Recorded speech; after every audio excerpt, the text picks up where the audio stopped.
আগের কথা। এক গ্রামে হুট করে একটা ভয়ানক ঘটনা ঘটে গেল। তখন থেকেই সন্ধ্যা হতেই লোকজন তাদের নিজেদের ঘরের দরজা লাগিয়ে দিত। কারো দরজা কেউ ধাক্কা দিলে বা পরিচিত কোনো মানুষ ডাকলেও কেউ দরজা খুলে দেখত না। এমন সময় একদিন শহর থেকে এক দম্পতি আর তাদের ছোট্ট বাচ্চা ছুটি কাটাতে গ্রামে আসে। বাচ্চাটা গ্রামে এসে পুরো গ্রাম মাতিয়ে রাখা শুরু করলো। একদিন বাচ্চাটা দেখে গ্রামের সবাই সন্ধ্যা হতেই ঘরের দরজা বন্ধ করে দেয়। তখন সে ভাবতে শুরু করে, কারণ শহরে তো রাতে খেলাধুলা, ঘোরা এবং টিভি দেখার সুযোগ হতো। তখন সে তার চাচাকে গিয়ে জিজ্ঞেস করে। তখন তার চাচা তাকে বলে, আমি একবার সন্ধ্যায় জমি থেকে কাজ করে ফিরছিলাম তখন। আরে বাবা, এই গরমের সময় এই তুফান কোথা থেকে আসলো? এটা তুফান না, এটা আমাদের আশার সংকেত। আমরা যত গ্রামে গিয়েছি, কিন্তু এই গ্রামের লোকদের রক্ত খেয়ে যেমন মজা পেয়েছি তেমন আর পাইনি।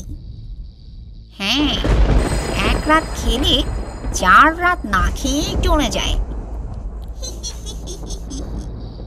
ভালোই হয়েছে, রোজ রোজ খেলে এই গ্রামের লোকজন বের হবে না বাড়ি থেকে। চল এবার এটাকে উঠিয়ে নেই। বাচ্চাটা তার চাচার কথা শুনে একদম মন খারাপ করে ফেলে। তখন বাচ্চাটা তার চাচাকে জিজ্ঞেস করে, এভাবে কিভাবে চলে? যদি কেউ রাতে বাইরেই না বের হয়, তাহলে রাতে বাগান থেকে আম কি কুড়াবে? সেটা তো ঠিক, কিন্তু আমাদের যে কিছুই করার নেই। এরপর থেকে বাচ্চাটা তার চাচার বলা কথাগুলো মনে করতে লাগলো। হঠাৎ একদিন রাতে না জানি কি মনে করে বাচ্চাটা ঘর থেকে বের হয়ে যায়। এদিকে বাচ্চাটাকে বাড়ির কেউ না দেখে বাড়ির সবাই উতলা হয়ে যায়। সবারই এক প্রশ্ন, এত রাতে বাচ্চাটা কই গেল? বাচ্চাটা হাঁটতে হাঁটতে সে ডাইনিগুলোর সামনে গিয়ে পড়ে। তখন ডাইনিগুলো বলে, বাহ বাহ, অনেক দিন পরে একটা মোটা সোটা বাচ্চা সামনে এসেছে। চল বোন, এটাকে তুলে নিয়ে যাই। না, তোমরা আমাকে খেতে পারবে না। কেন? তোর শরীরটা কি পাথর দিয়ে বানানো?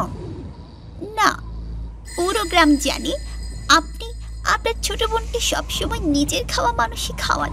তা কি হয়েছে? বড় বোনই আগে পাবে। আজ আমি আগে খাই না এই বাচ্চাটাকে। এতদিন আমি আগে খেয়েছি, এখনো আমি আগে খাবো। আর তুই চুপ কর।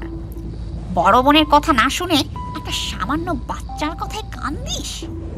এসব বলতে বলতে দুই ডাইনি তাদের মধ্যে মারামারি শুরু করে দেয়।